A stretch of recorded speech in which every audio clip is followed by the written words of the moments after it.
Hello, everyone. Welcome to SandDAO Podcast 53. Today we'll be doing a reaction to Diggin in the Sand episodes 3 and 4, which just released a few days ago. It'll be a reaction plus commentary today. I do not represent the Sandbox Game or the Sandbox DAO Foundation. I am not your legal or financial advisor, and nothing I say is to be taken as legal or financial advice. When I say the word SIP, I mean Sandbox Improvement Proposal. When I say the word DAO, I mean Decentralized Autonomous Organization. And when I say SandFam, I'm referring to the Sandbox community, those who participate in the people, product, and purpose of the Sandbox ecosystem.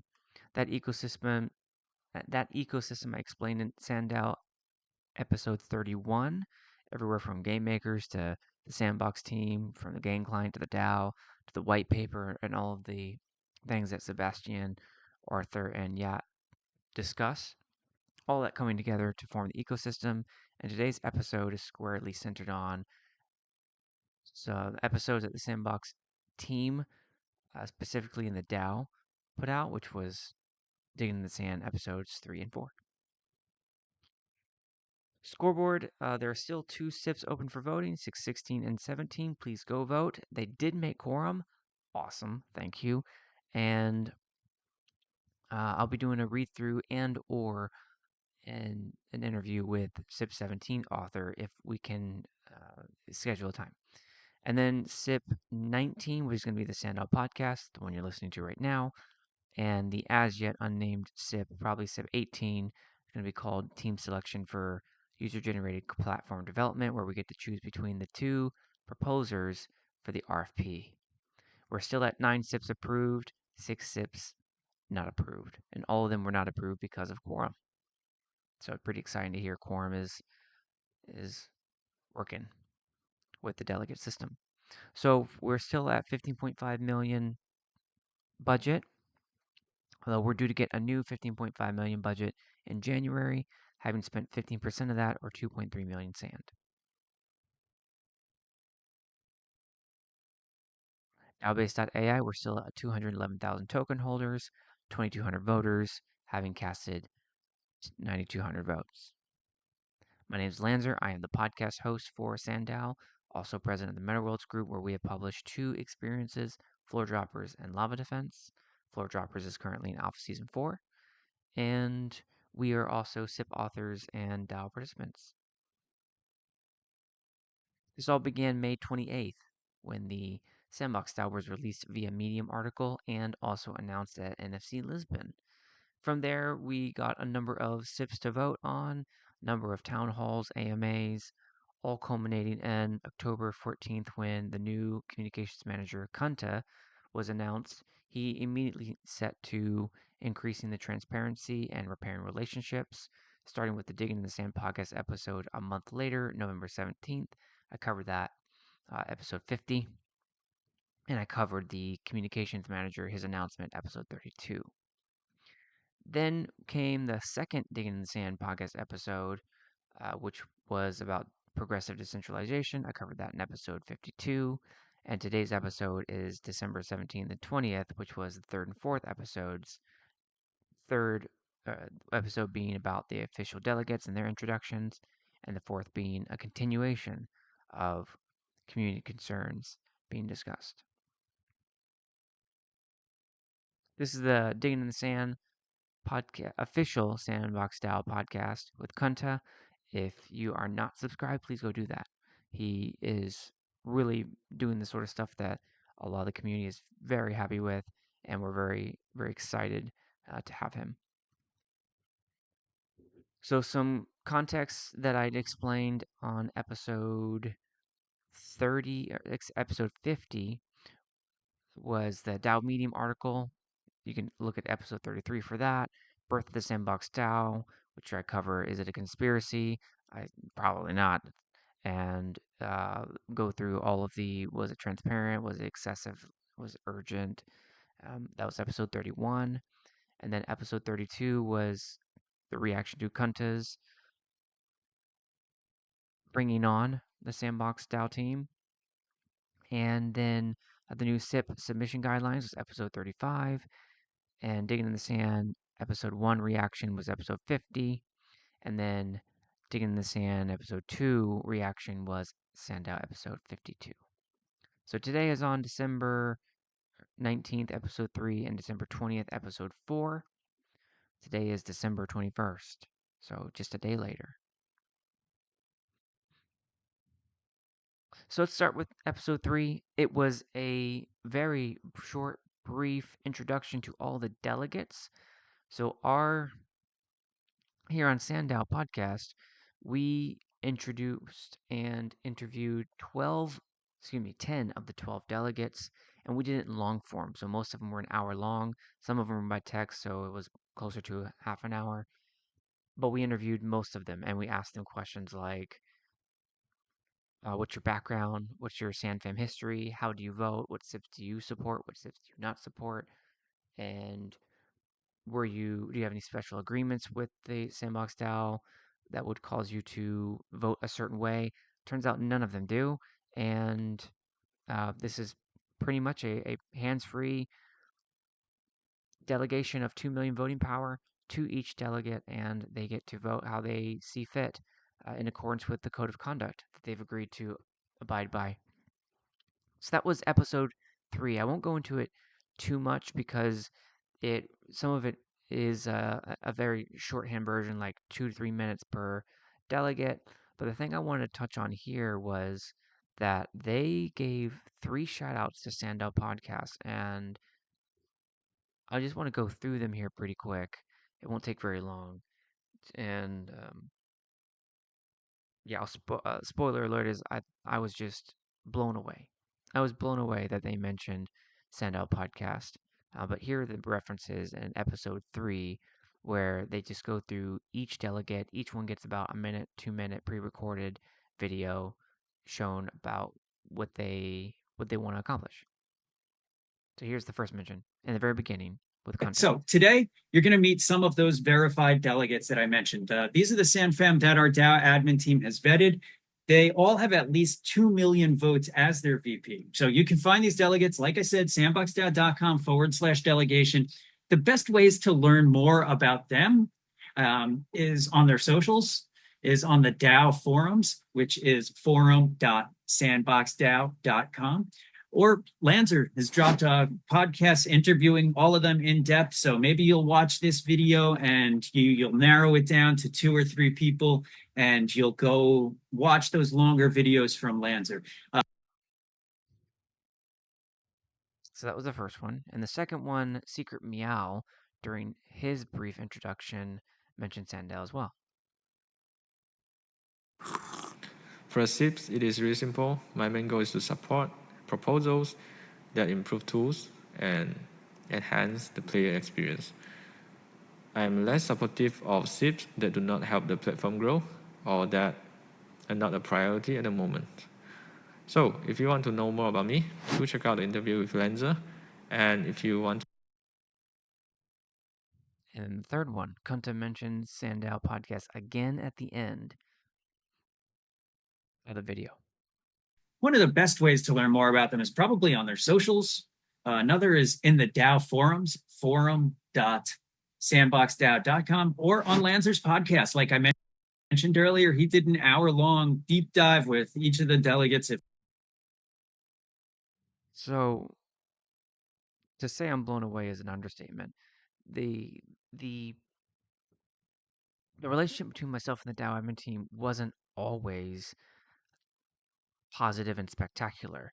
As some of you may know, I was very critical of the DAO admin team for what I perceived to be a lack of transparency, a lack of a number of things. Since Kunta has arrived, he has done wonders in repairing those relationships, particularly between myself and the DAO admin team, to the point where I issued that public apology back to Cyril for being so intense and harsh. And I think we've since buried the hatchet on that. So nothing but moving forward to me in my view. And each episode Kunta does, he continually peels back the onion and asks the hard questions and doesn't shy away from the reality of what SandFam really thinks about the DAO and SandDAO podcast. About the DAO and the DAO admin team. So that is just so cool. I couldn't believe when I listened to this episode that they gave SandDAO and myself a shout out that yes, this 23-minute video does contain, I think, 10 or 11 of the 12 delegates, and they're short 1 to 2 minute video introductions of each person. And while you're listening, if you want to narrow down to a few of them that you really want to know more about them, then you can go to Lanzer's podcast, this podcast you're listening to right now, SandDAO, and then listen to the long form that I did with each of them. I did 10 of the 12 in the span of a week, and it took a lot of coordinating, and it was just really, really special and humbling for the communications manager to what felt like honoring the work that I've done and that the delegates did with the SandDAO podcast, and communicating with them and hearing their thoughts and the way they want to approach voting. So I just could not believe it and was so honored, and I feel very humbled that that feels like synergy to me. I think I even put down in the comment down here. Right. I said I really think it's cool that he did the short videos, the short enticing videos, and then called people to go view my videos to see the longer form to learn more about them. And to me, that's harmony, that's cohesion, that's the sort of thing that really is just it's repairing relationships, it's honoring other people in the DAO and their contributions. And I just felt very grateful. So thank you again, Kunta, for making that decision. And it's not just me you're honoring, you've honored many other people as well, and given shout outs to others. So I really, really appreciated that, and it was very special to me. So that's all I wanted to say about episode 3. The rest of the episode was about each of the delegates introducing themselves. Again, if you've seen any of the long form that I did, it's a longer version of that. But they did pre-recorded videos specifically for this episode. So there are a few things that are different, but each one introduces themselves a minute, 2 minutes, and I heard a lot of the same similar things I heard them talk about on SandDAO podcast. Okay, so let's get to the other one, the real big one that this episode's about, which is episode 4. It is a continuation of Cyril and Kunta discussing community concerns, and for that, this episode, I'm gonna break open a nice bottle of Apothic Red, which is a winemaker's blend. So it's supposed to be a rich and smooth. So I'm going to enjoy a nice little glass of red while we go through this. It's another short one, 20 minutes. So I got my comments to be down to something concise, and so that we can just kind of move through it. And yeah, it was another positive step forward in transparency. I really, really enjoyed listening to Cyril explain his thought process behind everything. And I'm just grateful to Kunta for engaging Cyril and having him explain his thought process. And I have great respect for Cyril having the courage to be vulnerable with the community and explain that this is what I was thinking at the time. I get that it might not have made sense now, but it made sense at the time, and it was well thought out. Like I get it, I get it. Not all plans go the way you expect. So all that did was just give me understanding and sympathy, and wanting to protect the DAO and protect the admin team now.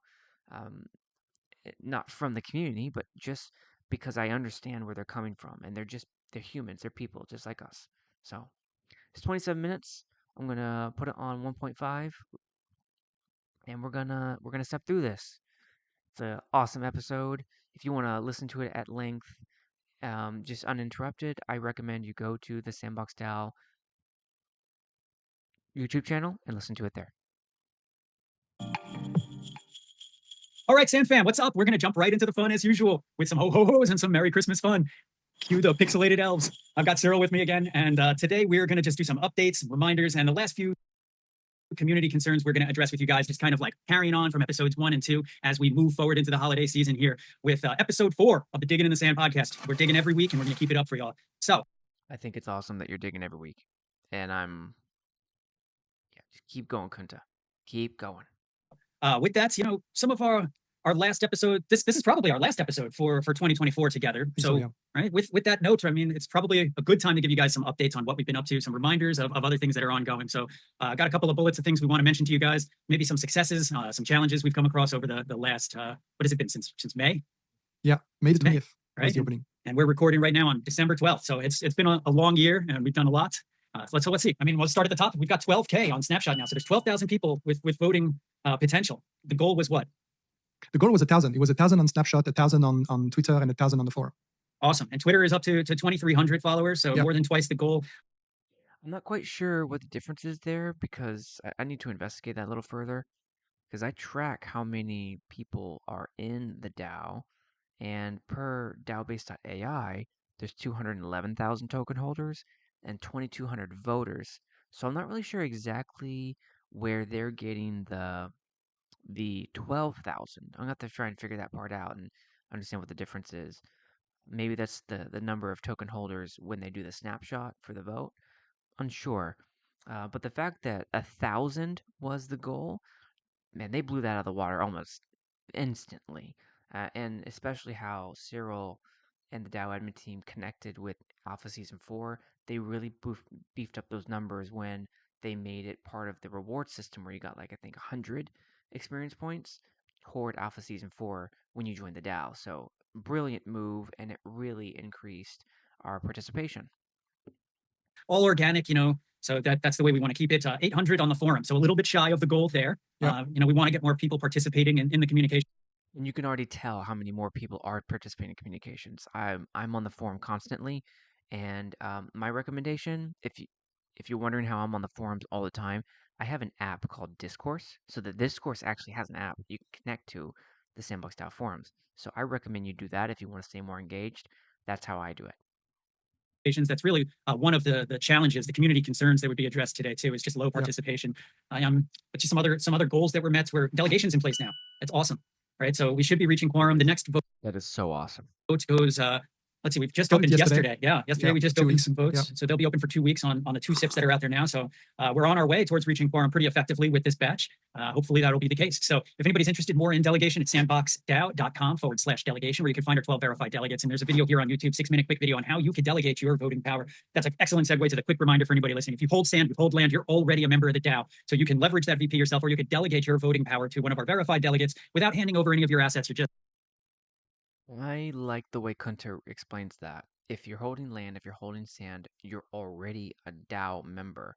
So earlier when I talked about the ecosystem, those people there on the left, the green, the gamers, game makers, voxel artists, landowners, sand holders, DAO delegates, participants, sandbox team. I think that includes everyone in SandFam. So landowners and sand holders, they are the token holders who one land equals 4,500 voting power, one sand equals 1 voting power. So there's clearly an incentive to hold land, and it's an NFT that you have in your wallet. And for every 1 land, you have 4,500 sand. Or excuse me, 4,500 voting power. So that's what he means by you're already part of the DAO, because having those tokens allows you to vote in the DAO automatically. Just handing over the voting power of them. So watch that quick video on delegation here on YouTube. What else? Since May, community sentiment has certainly changed. Oh my gosh, has it changed, Kunta? And you were a major part of that. And it's not to say that Cyril didn't try. I know he did. He really did try, especially when he started putting out the bi-weekly updates on the announcement page. That did help. I started noticing the change there. And also I saw him give some personal anecdotes for stories that he encountered as he was the DAO admin, the DAO administrator. And to me that was that was a good faith step toward helping us understand where his mind was, whereas before I had zero knowledge on that. Bobby came in and just took that to the next level, bringing Cyril on for multiple podcast episodes. The most impressive thing, in my opinion, was when he screen shared the poll results, and you just saw like DAO admin team's not listening to me. I don't feel heard. There's no transparency. It was rushed and blah blah blah blah blah. It was just rough, but they they showed that with a straight face and they tackled it head on, and that earned my respect. That earned my respect. You don't mess around with what should have been or what could have been. You deal with what is. In the DAO where we are a community. And that's exactly what Kunta and Cyril did. They asked the hard question, like what is it the community is saying? And they listened, and the community told them exactly what we thought, and they're like, okay, some improvement, some growth areas. That's the best I could have hoped for right there. That's what I wanted to hear the day after the DAO was announced. I understand from Cyril from episode Digging in the Sand episode 1 why it wasn't the case like that, why they believed that it was going to be a bigger bang to announce it all at once, but it didn't go that way because they didn't anticipate the reaction from SandFam. I completely understand. I completely understand. I'm a program manager myself in real life, in my professional life, and things don't always go the way you plan. So you adapt and you do better and you fail fast and you fail forward and you keep on iterating on success. That's the name of the game. And that's what I see Cyril doing here. In these continued engagements, we're on now episode 4, 3 of them for Digging in the Sand was Cyril explaining his rationale and his thoughts. The more I see Cyril explain himself, the more confidence, faith, and trust I have in his role and the rest of the DAO admin team. So, as far as I'm concerned, as Kunta as the communications manager, mission accomplished. Mission accomplished. Great job. Yeah, definitely. I see too. I mean, the very first interactions we had with what the hell you guys are doing, what this DAO about, and how this That's exactly right. What the hell are you guys doing? What is this all about? works. And now I think the conversation is moving more towards, okay, well, I think we've understood how it works and we've acknowledged the mistakes we've made and we're trying to fix them. And now the conversation is shifting more towards the SIPs. And that's the whole reason of existence of a DAO is just to process SIPs. Yep. I completely agree with you, Cyril. This conversation is shifting away from what the is this to okay, now that we kind of understand what's going on and we understand the DAO admin team really is on our side and I don't have to be suspicious of their motives. Now I can focus on let's build better SIPs. Let's build a better ecosystem. Let's get those SIPs that we need to improve the ecosystem of the sandbox game that we all love, whether it be the Vox edit, the game maker, the client, the launcher, the land, sand token itself, whatever it might be. Now the DAO community, I feel like the sentiment has changed to where we're unlocked and focused on the ecosystem, not just is our DAO built on a house of cards managed by a DAO admin team that is run amok. That's clearly not the case anymore because of the way Cyril is let us in on his inner thoughts, and Kunta has opened that door in a way that's responsible. So fabulous, great job. SIPs, right? So I'm very glad to see that transition happening as well. Yeah, agreed. It was a Me bumpy too, start, and I Cyril. feel like since I joined the team a few months ago, we've increased the team's collective strengths and well-roundedness to be able to more candidly, openly, transparently, even just effectively address the community. So Yes. the return on that is people's sentiment improving and the focus turning more towards the quality of the SIPs, the quantity of the SIPs. And I mean, if we're a factory or a production line, I mean, that's what we're supposed to be pumping out, right? Yep. Pushing out high quality SIPs. The SIP factory. So that's that. I completely agree. That's what 2025 is going to be about, the shift into expanding the DAO, the turning away from, shifting focus, I'll say, from improving relationships and reestablishing and strengthening trust to building that SIP factory and bringing more people into the assembly line. So also the team efficiency has really changed. We are more efficient, more effective than we were 6 months ago. Right. So we've done a retrospective earlier today. I think it's also interesting to share that with the community. Interesting thing that he says retrospective. I guess I'm not surprised at all that he said retrospective because he said he was a product manager before. Retrospective is done in agile development. So you have your product, your backlog, which is what you need to do. You do your backlog through sprints, and at the end of your sprints, you do a retrospective. The retrospective is basically a look back on what you did to try and okay, we did well here, we didn't do well here. So you make those observations, and then you iterate on that success and you try to improve those failures to do better the next time you do a sprint. And that's basically agile. You just keep going round and round and round and round and round. Community when we looked at all of our success and failure and what we could do better for next year. So we've done that full exercise. So we found a few things that we've done well. I think you started to touch on that. Deliver delegation. We just delivered the bloody DAO, by the way, just acknowledging that. And now that I understand just how much went into this DAO, that is a big acknowledgement. Yeah. And also all the stuff that we think went wrong and the stuff that we could do better, like for example, engaging, with the Sandbox ambassador, engaging, with different departments on the Sandbox. We know the SIP that we're targeting platform changes were quite challenged by the team at the Sandbox as well, for good reason, right? So we need to find a way to make that work. That right there is telling me I need to look in between the lines there. So it's not just that the DAO admin team and the Sandbox Game company are working hand in hand on everything. What that's saying to me is that actually there is a little bit of friction there. There is a little bit of tension between the DAO admin team and the Sandbox Game team, which is actually very helpful to know because it means that when I ask something of the DAO admin team, me, Lanzer, I know that it doesn't just happen right away because they're not all kumbaya. There has to be some sort of realistic approach, and they got into this in episode 2 where they started talking about how some of the SIPs like mine right now, SIP 16, introducing a filter into the in-game adds to the product backlog of the product team for the Sandbox Game Company. Well, they already have a backlog, so what the heck are they supposed to do with our backlog in the DAO?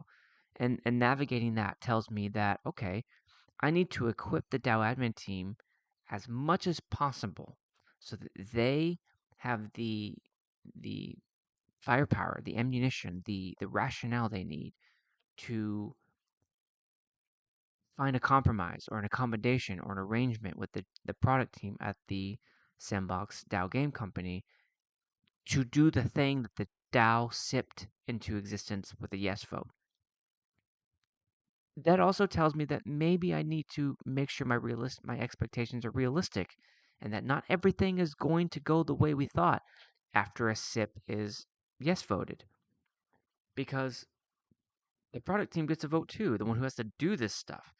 They're not the DAO, they are the game company. The DAO is the voice of the community. It helps move puzzle pieces into place, whereas before we had no idea. We had no idea this stuff was going on. But now that with this education comes the power and the ability to take responsibility, myself, as a community member, to know that I need to go the extra mile in explaining this rationale so that the DAO admin team can carry that forward to the product team and have the best chance of success to find an arrangement versus there being a conflict because the product team believes that whatever it is that we're trying to do is too much and it's a good idea fairy and that doesn't really help the ecosystem. So the little stuff like this is exactly what we mean by transparency and SandFam. Knowing this helps us help the DAO admin team more so than if we didn't. Work somehow between the community, us, and the Sandbox proper as well. So there's a lot of stuff for us to improve, and we're constantly trying to do that. When I will share next Monday the update on all of the project. You will see like a list of all of the stuff we're going on with our advancement, and you will be able to track, how we're doing to fix things up and to improve the DAO. I mean, we've published new guidelines as well. It's also one of the things we did to be more efficient. Because now with the new guidelines, it has two objectives. One, we think it's going to increase the quality in SIP, the quality of SIP, the quality they've been written, like it answers the questions for us just by going through the process. And also for us, now we receive SIPs automatically. They're sorted in a particular way. It's more easy for us to pick up the SIP and just finish the curation, finish the last part with the author. All of that was possible because of these new guidelines as well. So because we're such a small team, 5 people, I think we're now getting into a place where we're getting very efficient. And I think saying they took us 6 months is fine. I think it's standard in the industry. When you I agree. It is standard. I lead a couple product teams myself on product management. All right, I'm a program manager, which means multiple projects. And then one of my program management positions is a portfolio manager, which means multiple programs. So 6 months is pretty standard. Anything over, I'd say about $1 million product takes multiple months to do because you're talking about almost a dozen stakeholders, processes for approval, development cycle, fielding and sustainment cycles, R&Ds, production, manufacturing, it takes a while. So 6 months seems realistic to me, just like Cyril just mentioned. You create an entirely new team when nobody know each other really well or used to work with each other before.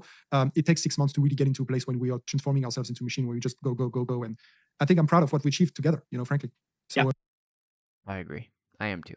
We spent 2 hours with the team before to reflect on that. A quick glimpse behind the scenes for anybody listening. Our meetings are very efficient and effective, and we have established some nice clear routines on getting things done and sharing information between each other, to trying to do more with the same resources or even less in some cases, working across time zones with a nearly global team. We've dialed in our tools, the software that we're using to, still a few things. The only thing that I would note there is that sometimes the DAO admin team seems too efficient. I know they have the ability to use the what's it called? The operations budget. I'm going to show you what that looks like. So if you go to Sandbox DAO's website, yeah, and then you go to the dashboard, if you scroll down, you'll see the allocation per category. The operations budget, 1.8 million sand, 1.8 million sand right here. This is the DAO's day-to-day operations, which is paying the team, the technical maintenance, sand rewards. The DAO admin team has made clear that they have pre-approval to spend that full budget. And right now it looks like they have a little over half, 64%. Sometimes it seems like they are overly cautious of utilizing that budget, which to me is a good thing. That means that they are conscious of their responsibility to be good stewards of that budget and not overspend. On the flip side, now that I understand what problems they're going through to get to where they are, I don't think I would be mad if Cyril were to loosen up a little bit more on those restrictions and start spending the money to produce results. Those results are faster SIPs and more timely payments and faster project completion of his backlog. He shares it, and so his backlog is enormous. He's been working on delegations, he's been working on APIs, he's been working on hiring new people, like all these things Cyril is doing. Clearly, he's putting in a lot of work. Could he be doing these things faster with a little bit more money if he were spending a little bit more money? I would not be angry if he did, because now that I understand where his head's at, I have faith and trust that he's going to use those resources responsibly. Just my opinion. Things we could tweak that we hit on in our meeting earlier. And the team dynamics are just great. I mean, like, it's the best teams are the ones that really enjoy each other's company, and that can certainly be said for what's going on here. So there's an old adage: people quit their bosses, they don't quit the company. So when your people are leaving you, look first to yourself. If you're the leader, if you're the boss, look first to yourself, then look to whatever else it is. So people who like each other and are cohesive together, they're effective teams. So that's great. The SIP guidelines that Cyril was referring to, that's sandboxdao.com/guidelines. And that's just outlining the standards, the submission best practices for drafting a SIP and what that process looks like. Also to that end, we will be hosting a monthly SIP workshop. So we're kind of just... That's so awesome. I would even volunteer to help with that because I've done 6 SIPs at this point that I've submitted. I've gone through the ringer. I've gone through just about every sort of reaction I could get out of the DAO admin team, good and bad. So I think I could help with that. Q&A, where we address frequently asked questions. We run through examples on how to develop a SIP. We'll be doing those every month starting in January. So, keep an eye out for those. Also on the SIP thought, I know another little teaser here. This should be coming out maybe a week or so before Christmas. On Christmas, the SIPs that are currently in discussion will be going to vote, and new SIPs will be coming up for discussion. You can expect that kind of 2-week cycle where every 2 weeks there'll be 2 SIPs up for vote and 2 SIPs in discussion, and then they just keep cycling through those. At first, I was really angry with that 2 SIPs because it felt like it was prohibitive. Now I see the wisdom. I see the wisdom in that consistency, that pattern. It makes it easy to plan my schedule around. So, like, if I have to take a vacation, well, not have to. If I have to take a work trip, which is much more likely, I take a lot of work trips. If I have to take some time off, or if I have an appointment, I know now how to plan. because of this 2-week cycle. So on the 25th, on Christmas, we will be bringing down the chimney for everybody. Hey, wow, look at that. I just blurred out. Do you see that on your screen? Wow, Yes, I just disappeared and faded back in. I went ghost on y'all. I promise I won't ghost y'all. I'm here for the You went long through run. the chimney. Yeah. Good, Kunta. Good. Me too. I am as well, and I think Cyril is too. I haven't heard what Cyril's long-term plans are, but I'm happy. The more I learn about him, the more I hear him speak and hear him speak to us as our DAO administrator, the more I have faith and trust in his abilities, and the more I want him to stay, the longer I want him to stay. Yeah, I went through the Just chimney. mentioned the chimney and you disappeared. Well, what we're going to try to deliver, if all of the reindeer get in line here on the 25th, there will be a community-focused SIP that that our team, the admin team, has been working on collectively with a well-known member of the community who you guys will all recognize, and I think everybody's going to love where we're going with that. So just By the time you see this episode, I wouldn't be surprised if you already know this. So we just finished episode 5. We recorded episode 5. It was between myself, Dr. Metaverso, and Batman and Kunta, and we just let it have it. Like, the questions were, what were your reservations? Let's get it out in the open, and we did. We let it have it. But in that, Kunta also revealed that I had been. So when they say that well-known community manager, I wouldn't exactly call myself well-known, but I am the person they're referring to. I was brought in on a SIP that Kunta and the team were putting together called the Community Council SIP. Kunta explains that in episode 5, so I don't think I'm really revealing anything crazy here. But it is a community council SIP that elects community council members to a role that is more of a direct link to the special council advisory board and all that sort of stuff. I helped strengthen some of the language around disclosure rules to make sure that people are on the up and up. Make sure they are holding themselves to the highest ethical standard, and then also some other generic comments that strengthen the proposal to make it ready. So that's me. They're talking about me. And I was surprised. I was only brought in on that like 2-3 weeks ago. But ever since then, I did my review, my comments, that sort of thing, and I agree that I would love to be a co-author of that.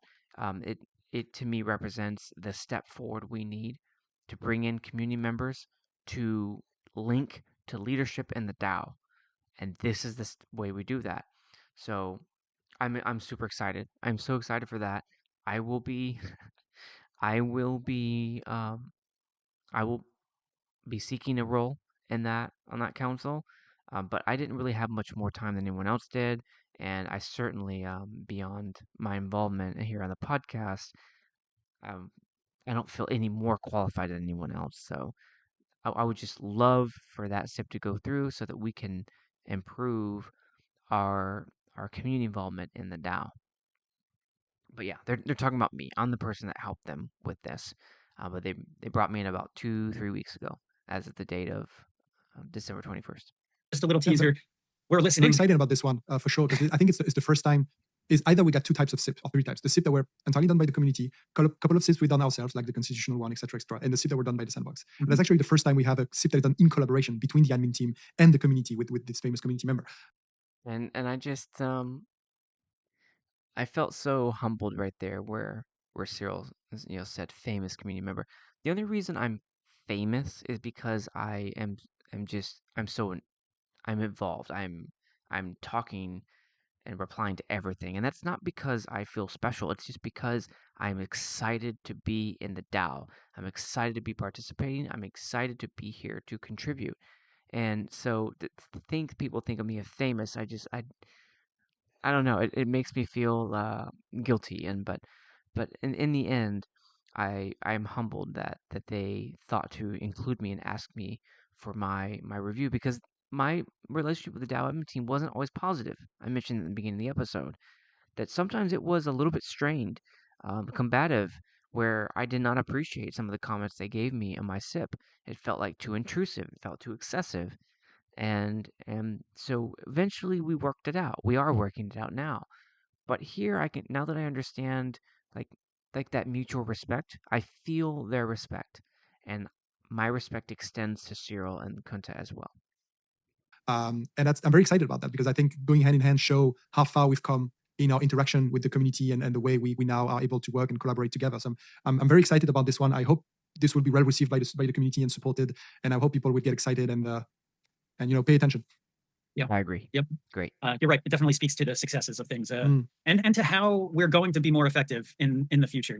As we start to try to grow the DAO, bring in hundreds of more sand and land holders, having a positive place for them to call home where they see constructive collaboration and and healthy arguments. This is a place for debates, right? I mean, this is the place to debate ideas. It just needs to be done, with understanding that we're all working towards a shared common goal. And I think that's something that has evolved over the last few months. People do see that now, that we're all on the same team. So that's awesome. We're all on the same team. Exactly right. We can disagree. We can get heated with each other. We can sometimes, think ill of each other, but we're on the same team. We're working toward the same positive growth of our ecosystem. What else? We're on updates. We got a budget SIP incoming. Budget SIP, yeah. We are on an annual donation from the Sandbox. So next month next year will be our second. This will be the first time we'll get a full allowance for a full team. We've got our first allowance was prorated for this year. We haven't spent a lot, to be honest. No, they have not spent a lot at all. And I showed you all what looked like with the checkbook, where we only been spending how many? I think it was 2.5 million of 15 million. 15.5 million, right?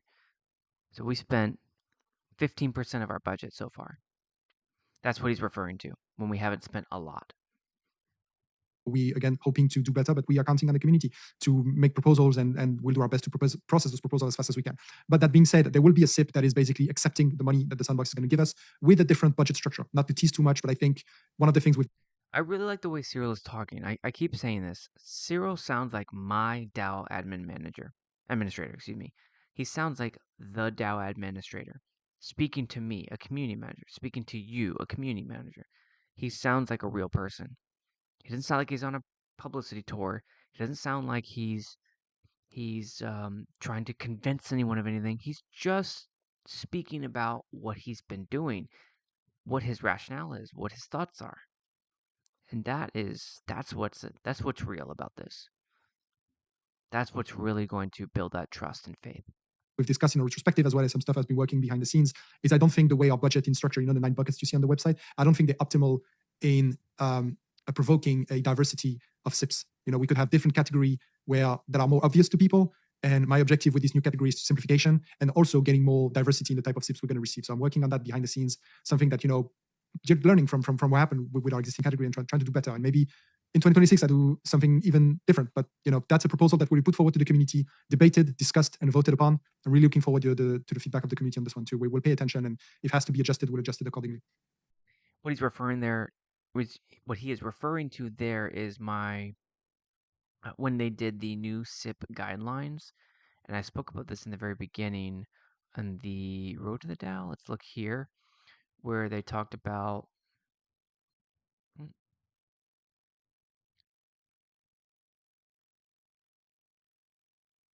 right here, October 14th, new SIP submission guidelines, see that SandDAO Ep-035, where they reduced the number of budget categories that you could that you could apply for from 8 to, I believe, 4. So they almost slashed it in half. So of the 8 categories that you could apply to, you could only apply to 4 now. And he went into some detail about that, how that happened because some of them were earmarked for Sandbox DAO, for Sandbox Game Company alone, like staking. And so did it make sense to allow the community to apply for them anymore? His opinion was no. At the time, I wasn't sure what I thought about that. The more I learned about how these SIP categories came to be, why they still exist, and what he's looking to change them to, okay, I'll give him the benefit of the doubt that he has kind of a more strategic view there than I do. Yeah. All right. I mean, the only other update that I can think of, and I'm sure we're probably forgetting a half a dozen, but stay tuned. We are working on staking. I think we're going to address that a little bit further because that was brought up as a community concern in that poll with 371 participants. Is that staking sand that is in staking is not eligible as VP or voting power right now, and that is being addressed. So we're going to do a couple quick reminders, and then we'll just segue right back into staking under the topic of community concerns, carrying on from episodes 1 and 2. But quick reminders, I already said if you hold Sand or Land, you're in the DAO, you could vote, you could delegate your voting power, or you can author SIPs. So kick around some ideas, get on the forum, encourage your friends who are building, playing, investing in the sandbox to get in there and join the discussion. That's really on all of us. Check out those new SIP submission guidelines. I told you, sandboxdao.com/guidelines. Check out the How to Delegate YouTube video. It's really super easy to delegate that voting power. And of course, if you aren't subscribed to this channel, jump down there, subscribe, hit the like button, follow us on X, engage with some tweets. We're all in this together, SandFam. So, all right, community concerns. We've got 1, 2, 3, 4 things outstanding from our list that we wanted to address with everybody. There's staking, there's DAO operating in the gray area landscape, the language barrier that we're seeking to overcome on multiple fronts, as well as what we already mentioned, just low participation levels and how we want to address that in 2025. So let's take it from the top. Staking, some kind of update on resolution there. Yes, staking is taking a long time to figure out, to be honest, but we're hoping this will be something that will be released next year. We're working with the Sandbox behind the scene. The Sandbox is managing the smart contract, so we have to collaborate with the blockchain team at the Sandbox. Shout out to them if they're listening. I didn't know that. I did not know that the DAO admin team had to work with the Sandbox game company because they're the blockchain team that manages smart contracts. Makes sense now that he says it like that. I didn't realize it at the time. And this is something that they have to be available for us as well, right? So it's obviously all. So that's a code word. What that means is it's difficult to find time for the DAO admin team to link up with the blockchain team to discuss how to make that happen. That's what that means with it's challenging, they're really busy, that sort of thing. That's usually code word for we want to meet with them more to try and figure this out, but we're not able to always meet with them because of their busy schedules. These guys, they have And as a program manager, as a product manager, that happens to you all the time with your stakeholders. You have to constantly coordinate schedules to make sure that you can do that. And when you don't, then you don't make the progress that you're looking to make toward your product or service. They're very busy. They have a job, but we nevertheless need them. So we've been making progress. So I'm hoping we'll get this live by the end of next year, beginning of. What that means is they're making progress, but they're making slower progress than they want to make. That's what that translates into. Next year. So finally, we can include the staking in the voting power.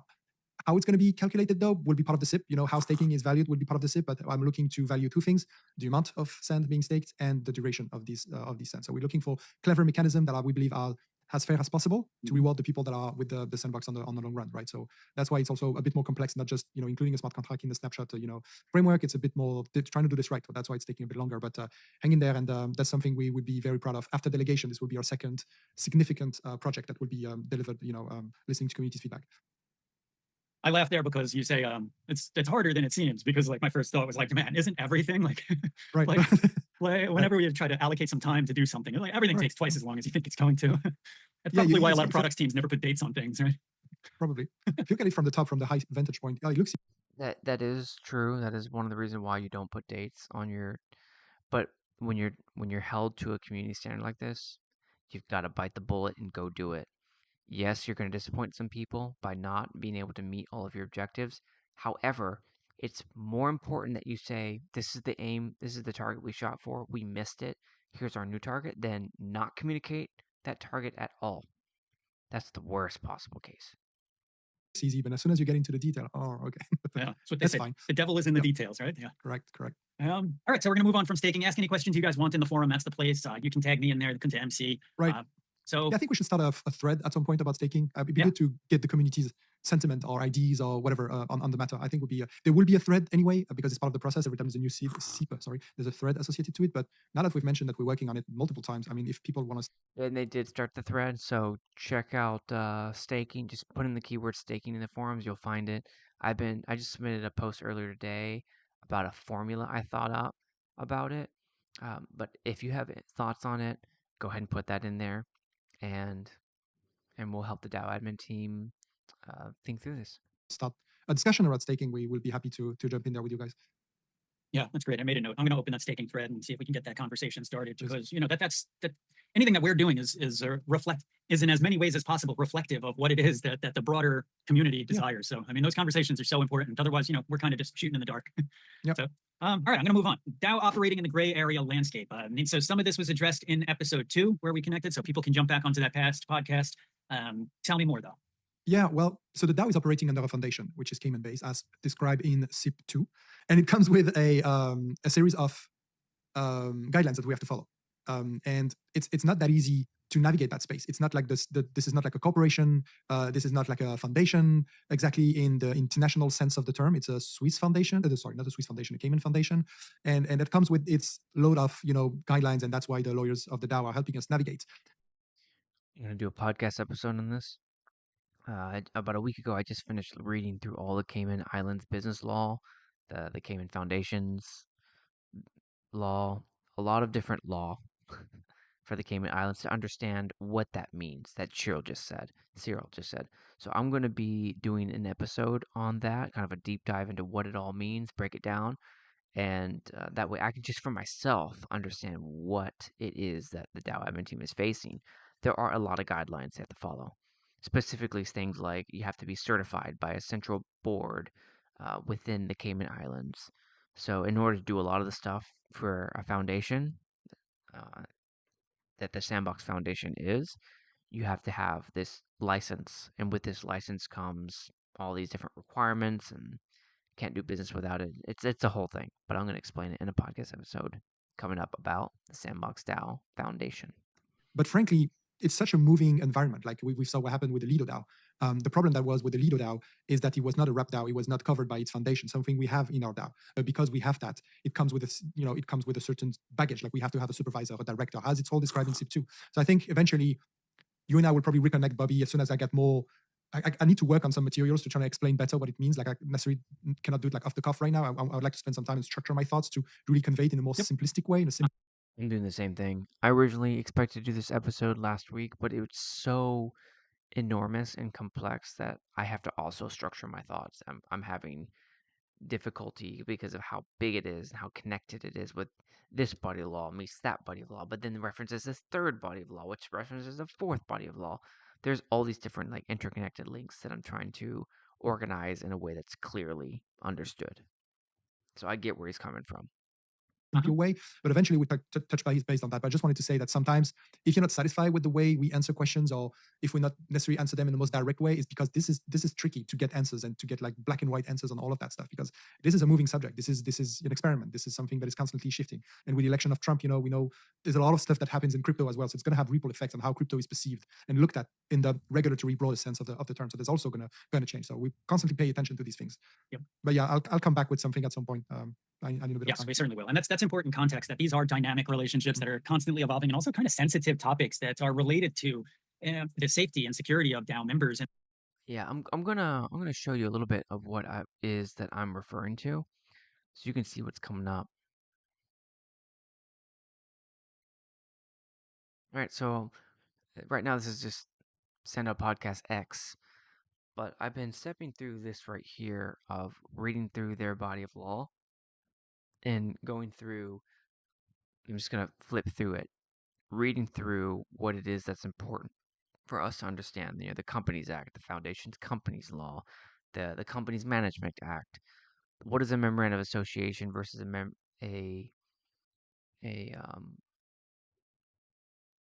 versus a exempted company? What does a foundation company even mean? And what are the regulations that you have to abide by? And it's a lot. It's a lot of stuff. And that's what's keeping me from doing this so far, is because of just how much there is to know on this subject. And that's why when Cyril mentioned we have lawyers advising us, well, the reason why we have them advising us is because of how complex all this can be. So this is the sort of stuff that I'm going to be putting in front of you as a future episode. It's just taken a lot because of how many different rules there are to abide by.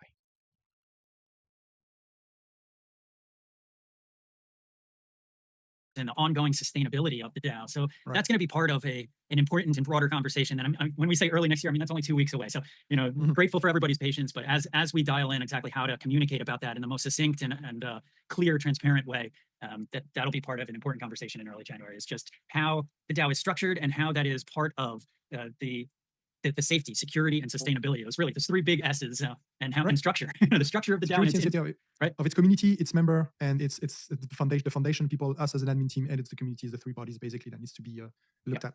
Yeah. Okay, so we're coming back to that. That's a tabling it to be continued.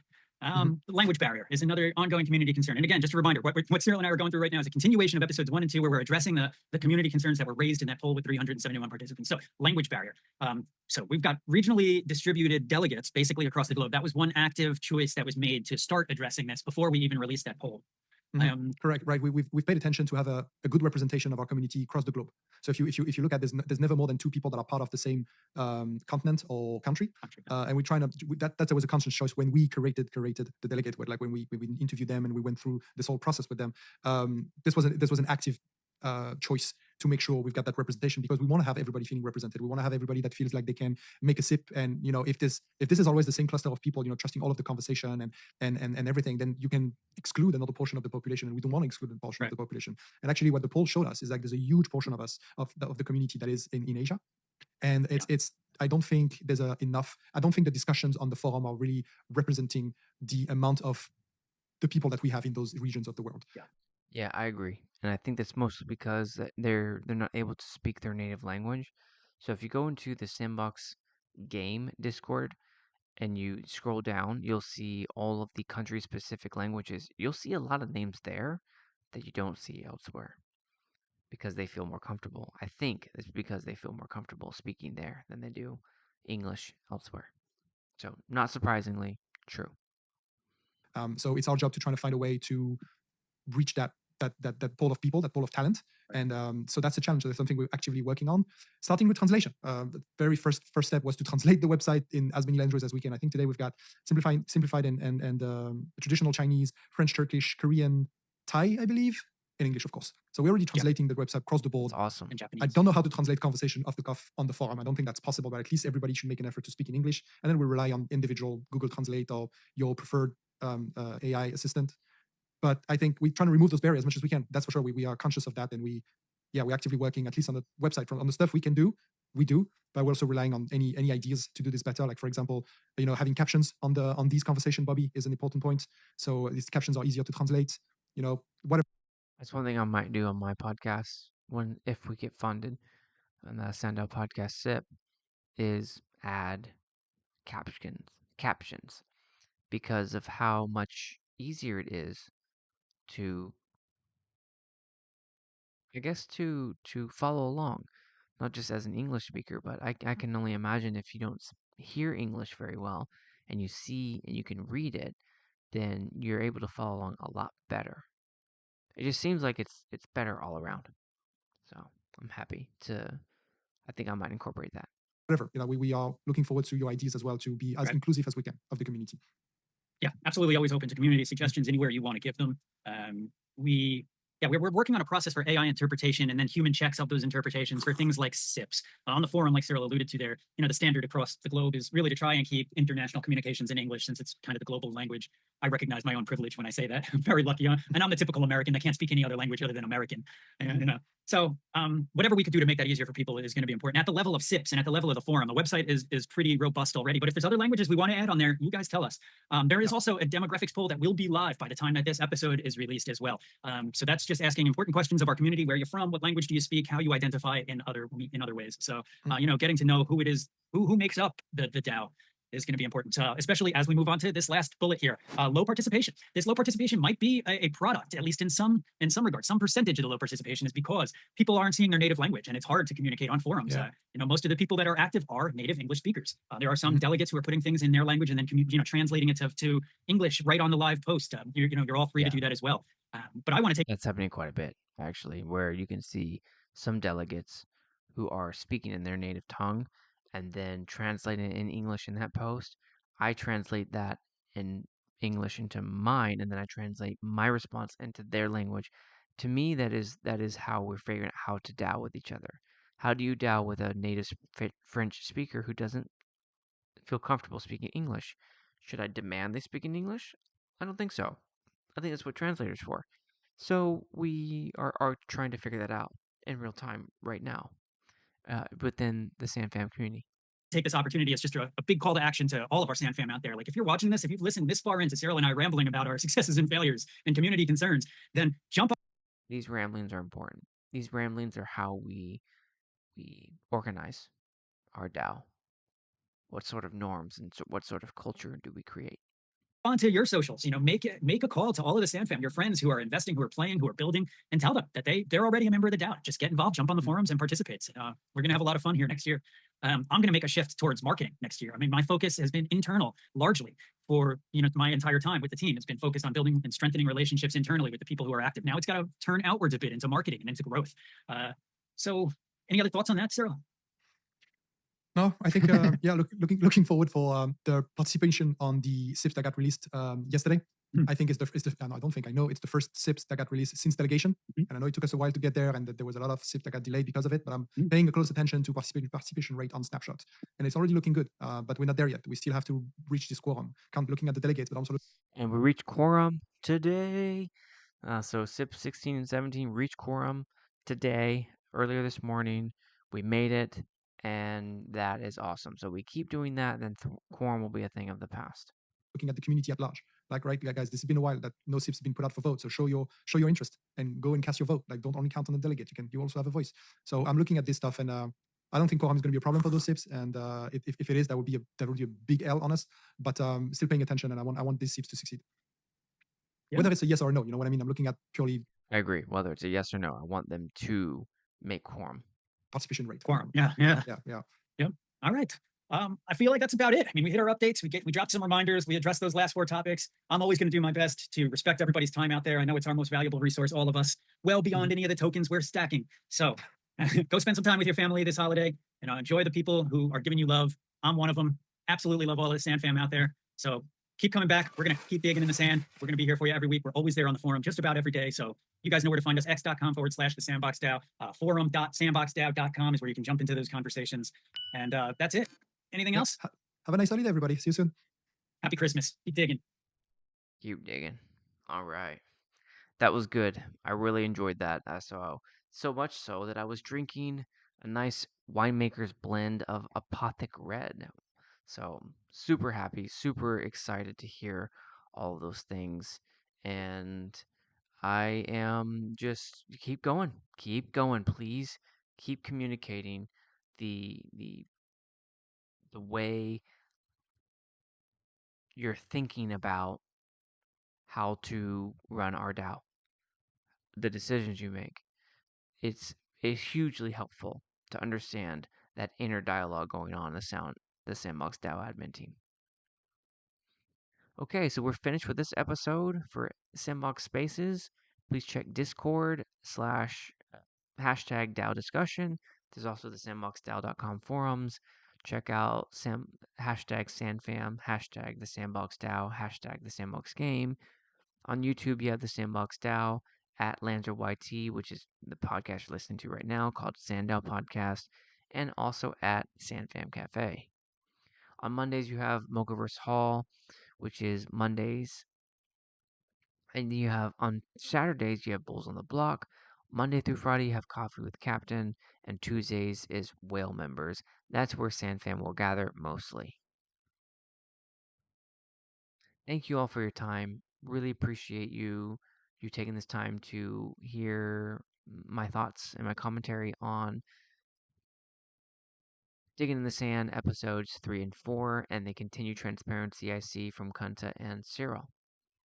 Thanks, SandFam.